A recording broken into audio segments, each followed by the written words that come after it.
On va se projeter dans un avenir proche, celui de notre soirée devant les écrans. De toute façon, on n'a pas le choix. On n'a pas le choix. Qu'on veuille ou pas, on est confiné. Exactement. À quoi ressemble votre zapping du lendemain et quel en est le thème? Alors, la culture américaine. Je ne parle pas de culture culinaire entre hamburger et une fameuse boisson gazeuse. Non, je parle de ces images d'Épinal qui viennent à l'esprit à l'énonciation du double mot États-Unis. La route 66, par exemple, sur laquelle, cheveux au vent avec Bertrand, nous pourrions rouler à l'infini à bord d'une Harley Davidson. Et des Harley, justement, vous allez en voir beaucoup sur Canal+ ce soir. Qui sont ces bikers qui aiment Trump au point de faire campagne pour lui? Réponse. Des bons à rien, des hors-la-loi, des criminels. C'est ce qu'on dit de nous. Hollywood a voulu créer cette image. Mais en réalité, les bikers sont surtout des patriotes, des travailleurs, des vétérans de l'armée. Bon, et donc, sous-titre, pas si méchant que ça. Ouais. Alors, à la 34e seconde de ce documentaire, on entend leur leader Chris Cox, ami de Trump, dire ça. On est les bikers pour Trump. On doit donner une image présidentielle. Si on frappe en premier, on enfreint la loi. On sera vu comme les agresseurs et traités d'extrémistes. Donc essayons tous de rester calmes. Et on sent que dans le « essayons tous », il faut vraiment essayer.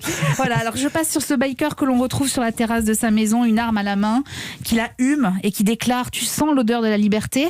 Voilà, reste que ce documentaire est très instructif sur la façon dont les bikers se sont rendus indispensables auprès de Trump et comment ils mènent campagne à travers tous les États-Unis en lien parfois avec les groupes d'extrême droite. Donc, dans la culture américaine, il y a bien les motards, mais aussi les westerns. Ah oui. Et sur ce point, je vous invite à découvrir la géniale nouvelle série animée d'Arte intitulée De Gaulle à la plage. On est en 58, De Gaulle est aux abonnés absents, avec son aide de camp Le Bornec et son épouse Yvonne.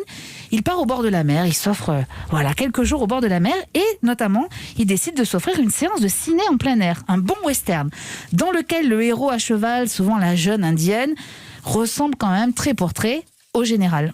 Vous voici débarrassé de cette chienlit, mademoiselle. Allez, Udia Bronco, nous ramenons la petite dame. Cataclope, ya, au galop.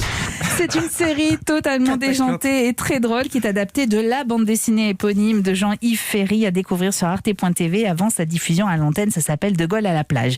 Et puis les États-Unis, c'est aussi New York. Et d'ailleurs, dans l'extrait qui suit, issu de l'épisode du soir de 10%, Élise, agent artistique, reçoit un SMS depuis l'Amérique. Oh, qu'est-ce qu'il y a? C'est pas de si? Non.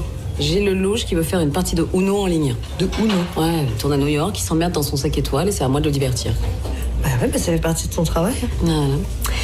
Alors mon Gilo, tu vas aller faire un petit tour à Central Park parce que moi je bois un verre avec ma copine et je coupe mon portable.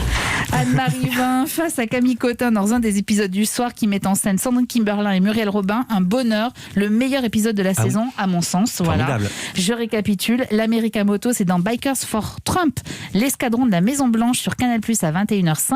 Le western est dans De Gaulle à la plage quand vous voulez sur arte.tv et Central Park c'est dans 10% sur France 2 dès 21h05. Moi j'ai eu les premiers épisodes, je trouvais déjà ça super. Oui. Alors si le meilleur c'est maintenant, vraiment bravo. Voilà. Merci beaucoup Eva Rock, merci beaucoup Bertrand Chameron.